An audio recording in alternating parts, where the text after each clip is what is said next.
মুসলিম সংখ্যাগরিষ্ঠ দেশ মালয়েশিয়ায় উৎসাহ উদ্দীপনা ও ধর্মীয় ভাব গাম্ভীর্যের মধ্য দিয়ে ঈদ উল ফিতর পালিত হয়েছে। এবছর বাংলাদেশ ও মালয়েশিয়ায় একই দিনে ঈদ উদযাপন হচ্ছে। দেশটিতে লাখো প্রবাসী বাংলাদেশে রয়েছে, যারা পরিবার থেকে দূরে সহকর্মীদের সঙ্গে ঈদ উদযাপন করছেন। সোমবার স্থানীয় সময় সকাল ৮টায় জাতীয় মসজিদ নেগারায় দেশের সবচেয়ে বড় জামায়াত অনুষ্ঠিত হয়েছে। তবে কুয়ালালামপুরের হংতুয়াক এলাকায় অবস্থিত আল বুখারি মসজিদে প্রবাসী বাংলাদেশিদের অংশগ্রহণ ছিল চোখে পড়ার মতো। দেশবাসীর প্রতি আমি ঈদ উল ফিতরের শুভেচ্ছা জানাচ্ছি। প্রবাস থেকে আমি একজন প্রবাসী। তা আমরা প্রবাসে বসে সবকিছুই করি, কিন্তু অতৃপ্তি থেকে যায়, কারণ আমাদের শিকড় থাকে দেশের ভিতরে। আমরা আজকে খুব সুন্দরভাবে ঈদ উদযাপন করতেছি মালয়েশিয়ার জমিনে। বিশ্বের মুসলিম নরনারী এবং আমাদের প্রবাসী ভাইদের পক্ষ থেকে সবাইকে ঈদ মুবারক।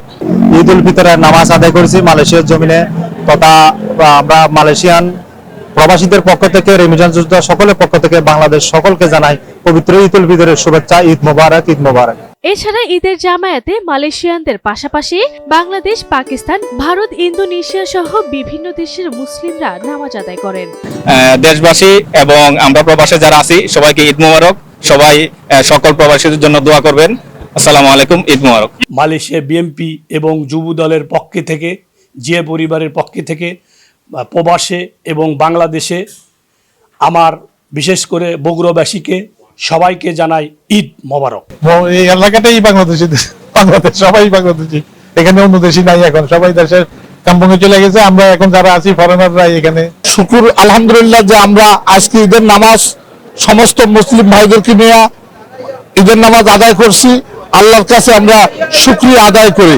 আমার জীবনের সর্বপ্রথম বাইরে ঈদ করলাম, খুব ভালো লাগছে, খুব আনন্দিত।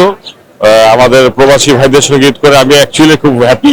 নামাজ শেষে মুসল্লিদের সঙ্গে ঈদ শুভেচ্ছা বিনিময় করেন মালয়েশিয়ার রাজা সুলতান ইব্রাহিম, প্রধানমন্ত্রী আনোয়ার ইব্রাহিম ও মন্ত্রী পরিষদের সদস্যরা। প্রবাসীদের পক্ষ থেকে বিশ্বের মুসলমান নারীর প্রতি আমরা জানাই শুভেচ্ছা, ঈদ মুবারক। বিশ্বের আনাচে কানাচে যত প্রবাসী বাংলাদেশ আছে সবাইকে ঈদ মুবারক।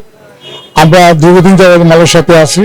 মালয়েশিয়াতে প্রতিবারের মতো এবার আমরা বিভিন্ন মসজিদে আমরা ঈদ উল ফিতরের নামাজ আদায় করেছি। রেমিটেন্স যোদ্ধা অবশ্যই আপনারা এদেশে আইনকে এবং মানুষকে শ্রদ্ধা করুন। বারবার যে কথাটা বলতেছি, আপনারা কখনো উচ্ছৃঙ্খলতা দেখাবেন না, এদেশের আইনের প্রতি শ্রদ্ধা করবেন।